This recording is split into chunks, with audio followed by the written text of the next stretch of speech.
역사 속 몰랐던 제외동포들의 이야기를 듣는 시간, 히스텔링. 안녕하세요. 여러분께 역사 속 제외동포의 재미난 이야기를 들려드릴 이야기꾼 이민호 작가입니다. 안녕하세요. 이야기를 듣는 걸 정말 좋아하는 제일동포 3세 아임입니다. 두 개의 카드가 있습니다. 네. 가족, 조국. 이 선택 중에 어떤 거를 선택할 수 있겠습니까? 아니, 너무 어려운 질문 아니에요? 이거는 너무 모르겠어요. 어떻게 말을 해야 될지 모르겠어요. 둘 다 너무 중요해서. 이게 생각만 해도 정말 어려운 선택이죠. 네. 오늘은 이 수많은 선택 중에 단 한 번의 선택으로 삶이 송두리째 바뀐 사람들의 이야기를 해보려고 합니다. 말씀을 드리고자 하는 분들이 선택한 것은 무엇일까요? 너무 어려운데요? 힌트는 없어요. 힌트. 힌트를 드리면 바로 맞추실 것 같은데. 전쟁. 정쟁이라고 하면은 그래도 아무래도 조국이지 않을까요? 맞습니다. 혹시 1950년도에 한국에서 발발했던 전쟁이 무엇인지 아시나요? 당연히 알죠. 네. 6.25 전쟁. 6.25 전쟁. 네. 예, 그렇죠. 1950년 6월 25일 새벽 4시 북한군의 기습적인 남침으로 한반도에 비극이 시작이 됩니다. 전쟁은 3년 1개월 동안 펼쳐지는데요. 예, 그렇게 지속된 전쟁은 해외에 살고 있는 우리 동포들에게도 전해졌고, 이때 열세에 놓인 한국군에 대한 기사를 본 제일동포들이 자진해서 참전을 결행합니다. 무려 이제 1000명이 넘는 분들이 함께 싸우겠다고 나서는데요. 이들은 대신에 일본에 살고 있어서 군대를 갈 병역의 의무도 없었고, 그리고 조국에서 부르지도 않았습니다. 하지만 위기에 처해 있는 조국을 구하기 위해서 이들은 자진해서 참전을 결행을 하려고 했고요. 이 가운데 신체 검사 그리고 심사 등을 거쳐갖고 최종적으로 선발된 분들이 642명이었습니다. 와, 많네요. 네. 그 조국을 구하겠다는 그런 신념이 없었으면은 이런 선택은 쉽지 않았을 것 같은데, 근데 남은 가족분들 생각을 하면은 또 그것도 되게 마음이 좀 그러네요. 예. 이제 일본에서는 보도가 되니까 조선 전쟁이라고 했는데 그게 폭발했다 이런 뉴스를 들었답니다. 자기는 가야 되겠다, 꼭 자기는 나라를 지키러 가야 되겠다, 그 일심에 이제 지원을 하신 것 같아요. 어리게는 18살부터 나이가 많게는 45세까지 연령도 직업도 아주 다양한 분들이 조국을 지키기 위해서 참전을 결행을 합니다. 근데 선택이 굉장히 쉽지는 않았을 것 같아요. 저 같아도 불가능했을 것 같은데, 조국을 위한 마음, 그거 하나로 뭉친 분들이 당시 6.25 전쟁에 참전할 자원병을 모집한다는 신문 광고를 보고서 나는 참전하겠다, 그렇게 결심을 했는데, 역시나 주변의 가족들이 절대 안 된다고 반대를 합니다. 그럼요. 당연하죠. 왜냐면 가족들 입장에서는 말릴 수밖에 없을 것 같아요. 저 같아도 우리 가족이 나간다면 말리고 싶을 것 같아요. 그쵸. 심지어 이런 경우도 있었어요. 조카가 참전한다고 했는데 삼촌이 나도 같이 가겠다고 삼촌 조카가 같이 참전한 경우도 있었습니다. 조국을 생각하는 그런 간절한 마음이 저에게까지도 정말 느껴지네요.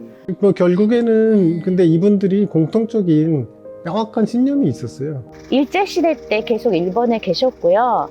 저희 아버지는 일제시대 때 학생학도 해가지고 그 일제시대를 겪으셨기 때문에 나라에 없는 서러움이라는 거를 아니까, 또다시 우리나라가, 내 나라가 없어지면 아무것도 아니야, 내가 살아있어도 내 나라가 없는 서러움, 그것 때문에 전쟁에 참가해서 지원해서 나라를 지키겠다고, 그런 마음에 이제 가신 것 같아요. 진짜 대단하네요. 네. 그러면 그렇게 이제 바로 참전을 하는 거예요? 처음부터 전쟁에 참전할 수 있었던 건 아니에요. 그 참전을 원했다고 그걸 받아줄 때가 사실 없었어요. 처음에는 일본에 주둔하고 있던 점령군 사령부, 미 극동군 사령부에서 반대를 합니다. 그 당시 이제 좌우 대립이 극심했고 일본 역시도 마찬가지였는데 정체가 불분명한 사람들을 전쟁에 참여시키는 거는 위험하다 그런 부담을 갖고 있었습니다. 그러면은 전쟁에는 참전을 하지 못한 거예요? 그렇지는 않습니다. 이후에 어느 정도 한국에 대해서 정보를 알고 있는 제1한국인들의 참전이 필요하다라는 본인들이 판단하는 부분들이 있습니다. 그래서 결국에는 참전을 허락하게 됩니다. 참전하는 것도 참 힘드네요. 힘들어요. 그래서 네. 그 다음에 또 선발된 제1동포 청년들이 또 여러 훈련을 받아야 되잖아요. 네. 그래서 1진부터 4진까지 차곡차곡 그 한국 전선으로 투입이 되는데요. 이때 제일 먼저 갔던 일진들이 78명이었어요. 도쿄에서 모여가지고 당시에 미군 군용 수송선이었던 피닉스호를 타고 인천으로 향하는데요. 이때 미군들은 계급장도 없고 군복은 입고 있는데 도대체 이 사람들 뭐지? 하고 궁금증을 표했다고 합니다. 근데 이분들이 이제 대학에서 익혔던 영어를 발휘해갖고 실은 우리 조국이 위기에 처했기 때문에 우리가 전장으로 향하게 됐다 그런 설명을 했다고 합니다. 그래서 미군들이 이분들의 그런 애국 충정에 굉장히 감동을 했다고. 네. 그러면은 그 제일 한국인들은 정식 군인으로는 인정을 받지 못한 겁니까? 그럼요. 처음에는 그랬고요. 왜냐면은 군번도 없고 계급도 없고 대신에 이 사람들한테 유일하게 보여줄 수 있는 표식이 하나 있었는데 네. 현장에 프롬 재팬이라는 글자가 새겨져 있었어요. 그 문구가 이 사람들의 신분을 나타내는 유일한 표식이었습니다. 군사훈련도 제대로 받기가 어려웠어요. 그러다 보니까 뭐 짧게는 일주일, 길게는 한 3주 정도. 시간이 너무 없다. 네, 뭐 총을 처음 잡아보는 그런 거기 때문에 배를 타고 미군들하고 가면서 총을 쏘는 법을 배웠다는 얘기도 어머. 그렇게 있습니다. 그러다가 이 제1학도 의원군들은요, 미군 부대 안에서도 우리 제1동포 단일 부대도 만들면 좋겠다. 그러면서 강력하게 단일 부대를 요구를 했고 그때 실제로 부대 이름이 만들어져요. 3.1 독립보병대대. 그래서 그걸 창설해가지고 참전을 하기도 합니다.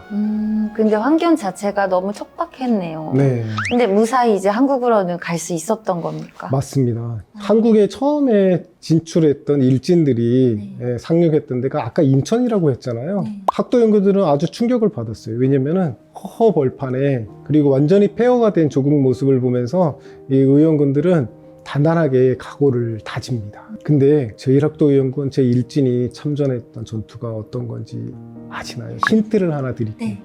그 마카사 메가더 장군. 압니다. 당연히 압니다. 그 인천 상륙 작전. 맞아요. 이들이 처음으로 치렀던 전투가 6.25 전쟁에서 극적으로 반전 드라마를 만들었던 인천 상륙 작전이었어요. 이 전투를 시작으로 9.28 서울 수복, 그리고 원산 상륙 작전, 그 장진호 전투, 흥남 철수 작전, 철원에 있는 백마고지 등등해서 제1학도 의원군들이 당당히 맞서고 있었습니다. 그냥 듣기만 해도 어마어마한 전투에 참전을 한 것 같아요. 네. 제1학도 의원군들은 근데 참전을 하고 문제가 하나 생겨요. 한국에 갔을 때 의사소통에서 약간 어려움을 겪는 경우들이 많이 있었어요. 그래서 전쟁이 벌어질 때 좀 비극적인 상황도 있었습니다. 네. 후퇴하라, 피하라 이런 얘기들을 한국어로 막 급하게 빨리 피하라고 하는데 그 말을 잘 못 알아들어가지고 앞으로 가다가 총에 맞아서 이렇게 돌아가신 분들도 계셨다고 합니다. 너무 안타까운 일이. 준비하는 시간도 너무 짧았고 너무 촉박하게 와서 네. 그런 비극이 있었던 것 같아요. 너무 안타깝네요. 하지만 이분들의 희생은 결코 헛되지 않아요. 왜냐면 제1학도 의원군들의 6.25 참전은 세계 최초의 재외국민 참전으로 기록이 됩니다. 세계 최초예요? 세계 최초예요. 미국 언론들이 1967년 6월에 제3차 중동전쟁이 발발을 하는데 재미 이스라엘 청년들을 조명을 하면서 세계 최초의 재외국민 참전이다. 이스라엘인들의 애국심은 대단하다. 이런 식의 보도를 대대적으로 했어요. 근데 6.25는 그거보다 17년이나 앞서서 그렇죠. 있었거든요. 왜냐면은 50년에 이제 맞아요. 6.25 전쟁에 참전을 했으니까 제1학도위원군은 17년 전에 맞아요. 이미 참전을 했던 거잖아요. 그래요. 세계 최초의 재외국민 참전을 이뤄낸 나라가 대한민국입니다. 처음에 출발했던 데가 일본이고 거기 가족들이 있잖아요. 근데 이분들이 일본에 돌아가기 어려운 사정이 생겨요. 1952년에 샌프란시스코 강화조약이라는 게 체결이 되면서 일본 정부가 그 전에 그 출국했던 그 외국인들, 우리 허락을 받지 않고 나간 무단 출국자다. 그러면서 학도위원군들을 받지 않는, 그러니까 일본으로 돌아갈 수 없는 상황이 생기는 거예요. 정말 안타깝네요. 그렇죠. 우리 제1학도위원군들의 그 숭고한 애국 정신을 기억하기 위해서 조직한 단체가 한국과 일본 두 군데 있는데요. 그 제1학도의원군 동지회라는 게 있습니다.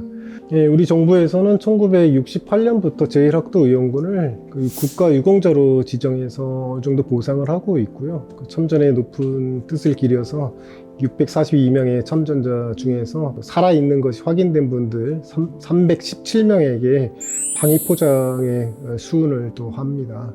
이후에 이제 우리 정부에서는 1973년도에 지금 현충원 동작동 국립묘지에 제1학도의원군 유령비를 세우고, 그리고 또 인천 수봉공원에 가면 9월 달에 제1학도의원군 참전 기념행사도 거기 열리고 있고 거기에 기념비도 있습니다. 오늘날 지금 시점에서 무엇보다 중요한 거는 그분들의 그렇게 숭고했던 애국정신, 나라를 구하겠다는 마음을 기억하는 게 아닐까요? 네. 아유미 씨, 오늘 제1학도의원군 이야기를 해봤는데 어땠습니까? 정말 많은 생각을 하게 되는 그런 편이었는데요. 아버지가 어떤 마음으로 딸을 두고 가셨을까 이런 생각을 하게 되더라고요. 그래서 그런 아버지의 그런 나라를 지키겠다는 그런 따뜻한 마음과 용기를 저희가 받아서 저희도 정말 열심히 살아야겠다라는 생각이 들었습니다. 아버지 분들, 삼촌들이 다 부르신 노래. 매년 6월 6일 현충일이면 이 아저씨들이 다 모여서 마지막에 이 노래를 불렀어요. 인생의 목숨은 저러와 같고 이시조선 500년 양양하더라. 이 몸이 죽어서 나라가 선다면 이슬같이 죽겠노라. 그죠? 눈물이 나. 붙잡고 아빠